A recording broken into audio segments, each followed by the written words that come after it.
Hey guys, it's your girl Kizzy Rock, and yes, Kizzy Rock is my birth given name. Happy Wednesday, guys. Want to say hey to all my subscribers.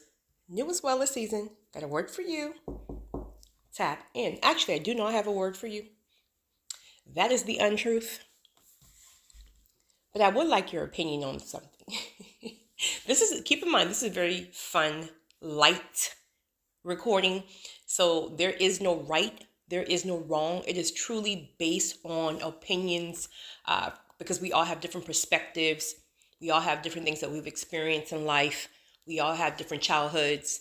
We all have different beliefs, etc., etc., etc. So if someone happens to comment something in the comment section, please don't be like, oh, that's stupid. And listen, it just your opinion and their opinion. I made this recording a couple of years ago, but I didn't have nowhere near as many people, so I just took it down, right? Would you ever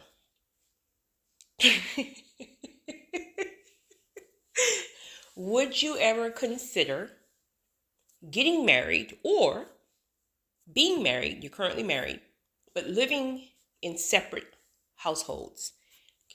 Hear me, hear me, hear me, hear me before you even start. Separate households can be a he shed or a she shed in the backyard, but it's literally like your own little apartment. It can be a two-story home, but maybe one side was converted to an apartment, like a studio apartment. Or what I would prefer, and so many others that I had no idea would prefer, is separate homes. These homes can literally be on the same street. These homes can literally be side by side.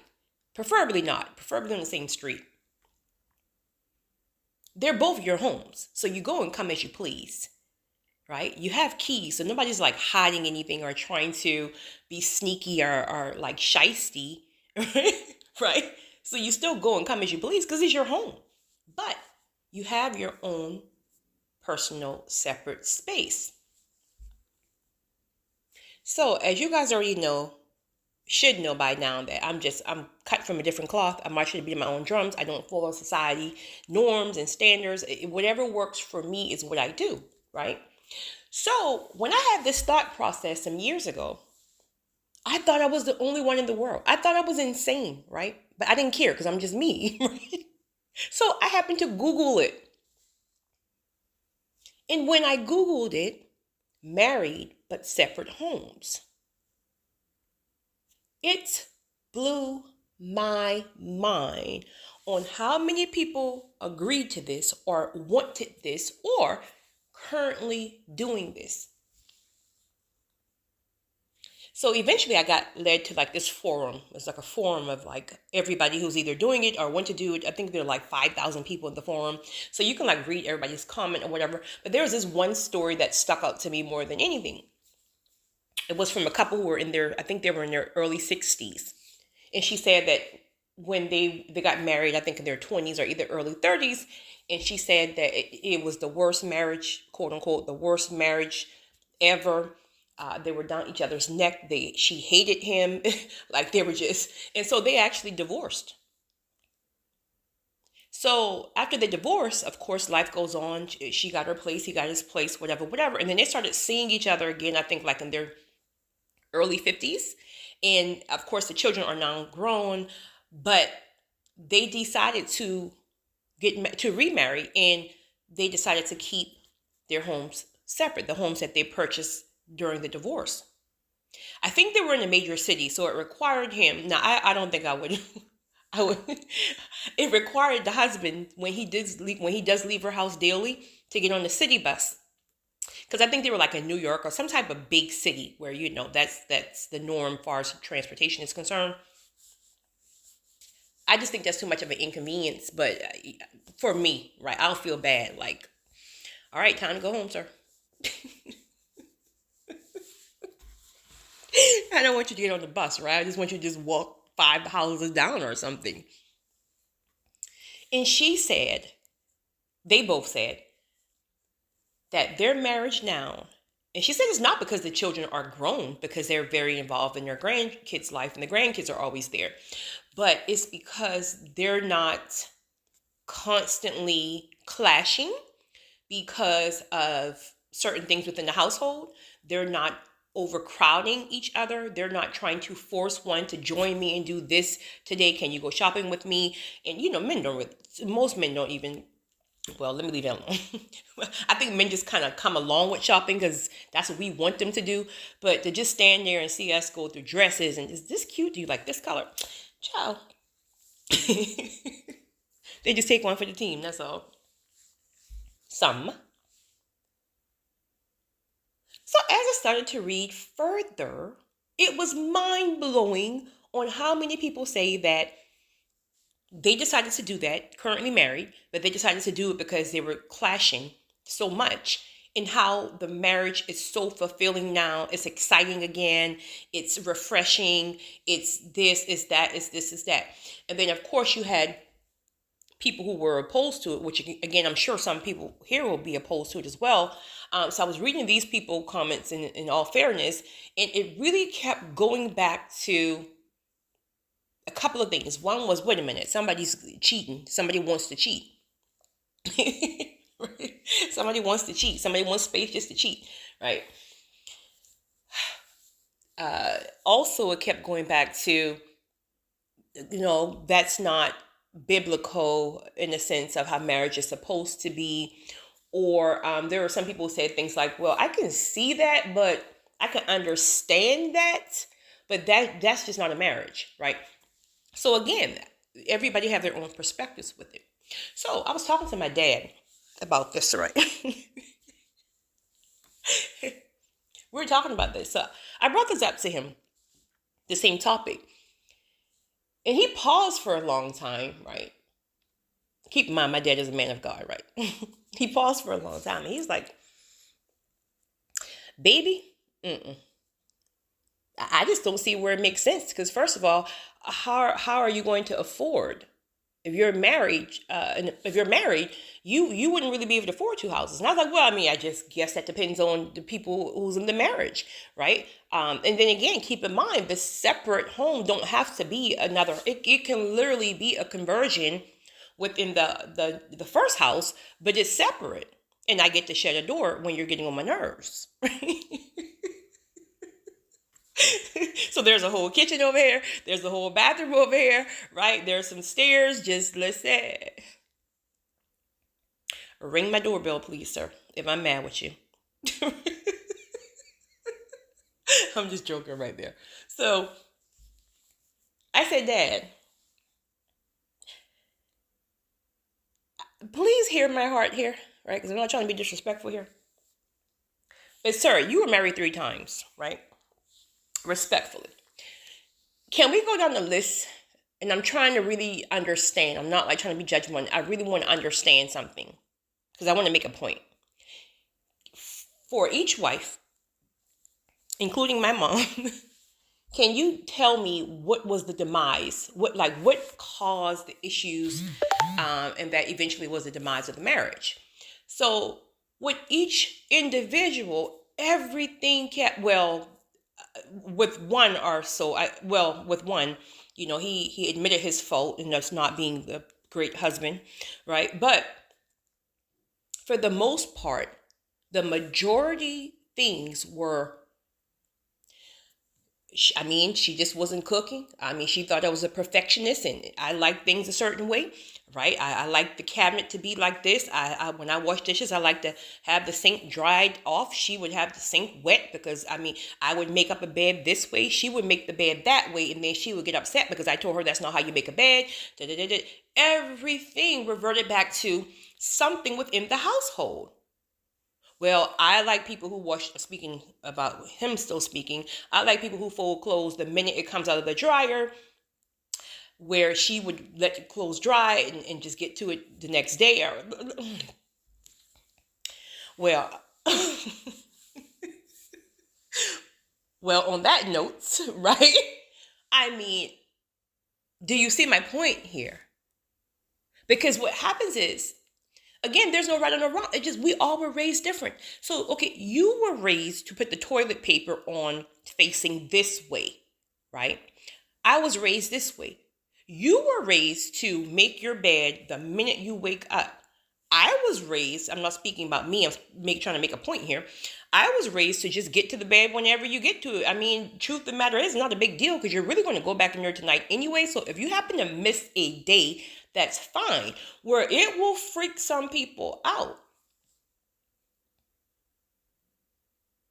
Some people are a fanatic about washing the dishes as soon as it hit the sink, where others feel like, I'll wash it before bed, right? So you see how you can become judgmental based on how you were raised. And here you are judging somebody saying that's right, that's wrong, that's right, that's wrong. And it's really no right. Where is in the Bible that it says you have to make your bed the minute you get up? Right? That's perspective. That's how you were raised. And so what happens is these little small annoyances add up. So now it's the first week of the marriage and everything is on and popping, honey. Everything is fire, right? Everything is butterflies and everything else. Now, 6 months down the line, you know, you're in your feelings. You're sensitive because you feel he's judging you, or she says something to you, and now you guys are bickering because you won't put the toilet seat down. You like those little annoyances start to add up, and before you know it, they turn into big arguments. And now an argument that's about, or a disagreement what's about, I don't know, I don't know, you forgot to pay a bill or whatever. Now all that stuff is really coming up about the toilet seat, about you not making the bed, about you not cooking your chicken a certain way, about this, about that. And now you're just, where have you had two separate homes? See, now you do have, in all fairness, you do have people. I have a friend like that. It's a guy. He is one of these people, honestly. He can live with anybody. Like nothing bothers him. He is the mature guy. He's older, so I don't know. Maybe he just kind of well, no, he said he's always been that way.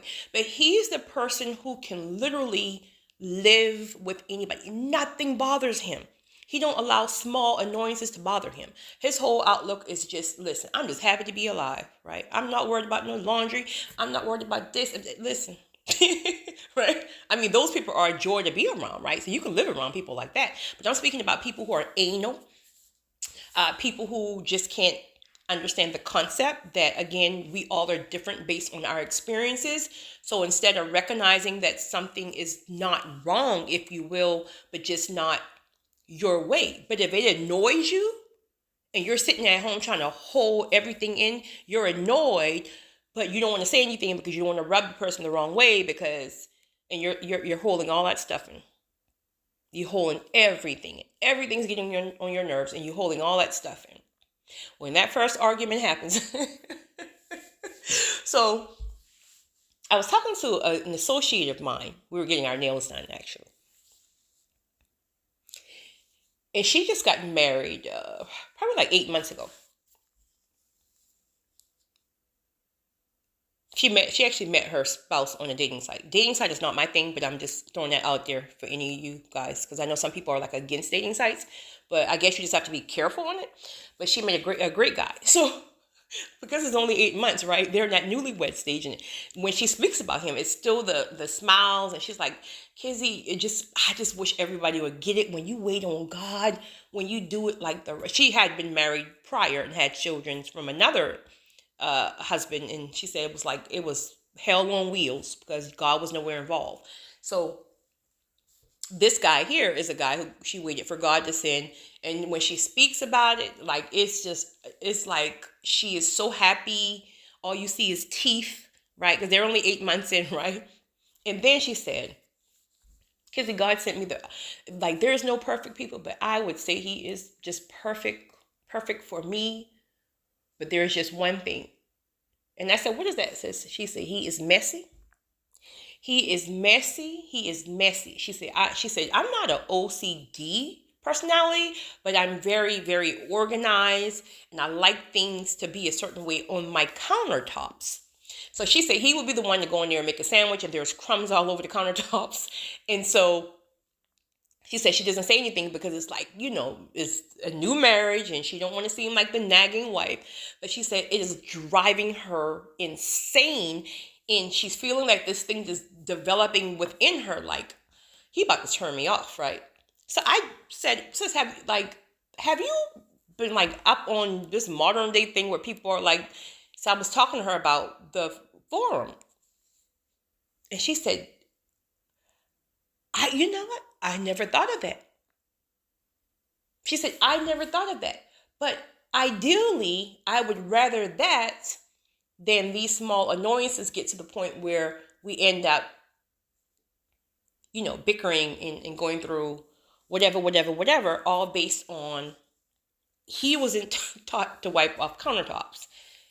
Here's the pressure on the other side. Because it's almost like, well, just tell him to wipe off the countertops, right? True. But that's not his default setting. That's not his norm. So he may do it, but that's not a natural instinct for him. So he may do it 2 days in a row because he don't hear your mouth, but then he forgets. And now you're trying to pressure him, demand him to remember something that's not his default setting, to wipe down the countertops.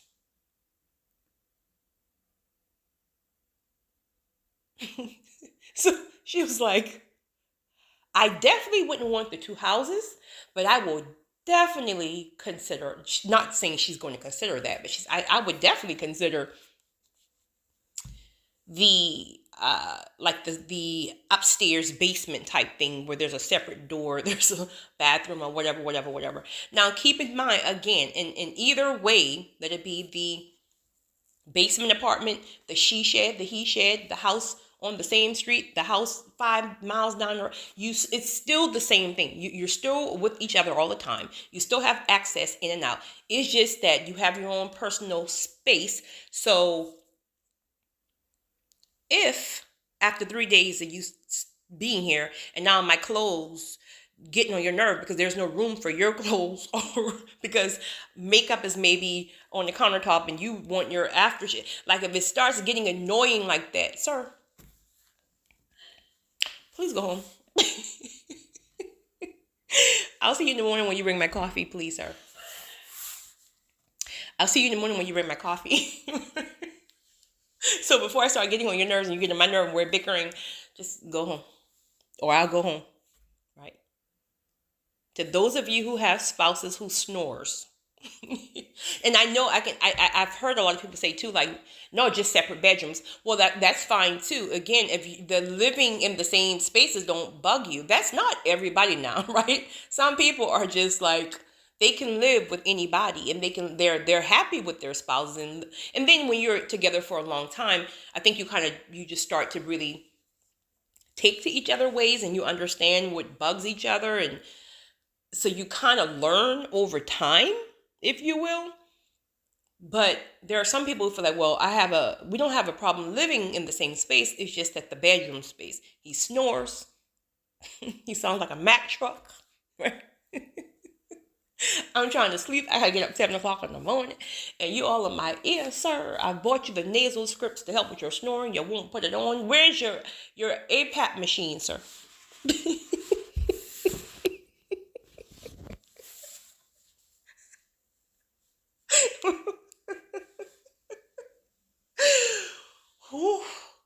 So guys, this is all in fun. I promise you, this is not something I'm doing, right? But I just want to, from a fun, more lighter standpoint, I really, really want to know your opinion. Can you do this? Or there's no way in heck you will do this? Or is it possible, but you'd rather have separate rooms? Is it possible that you'd rather have a basement converted? Are you open to having, my vote is different homes, but right next door to each other?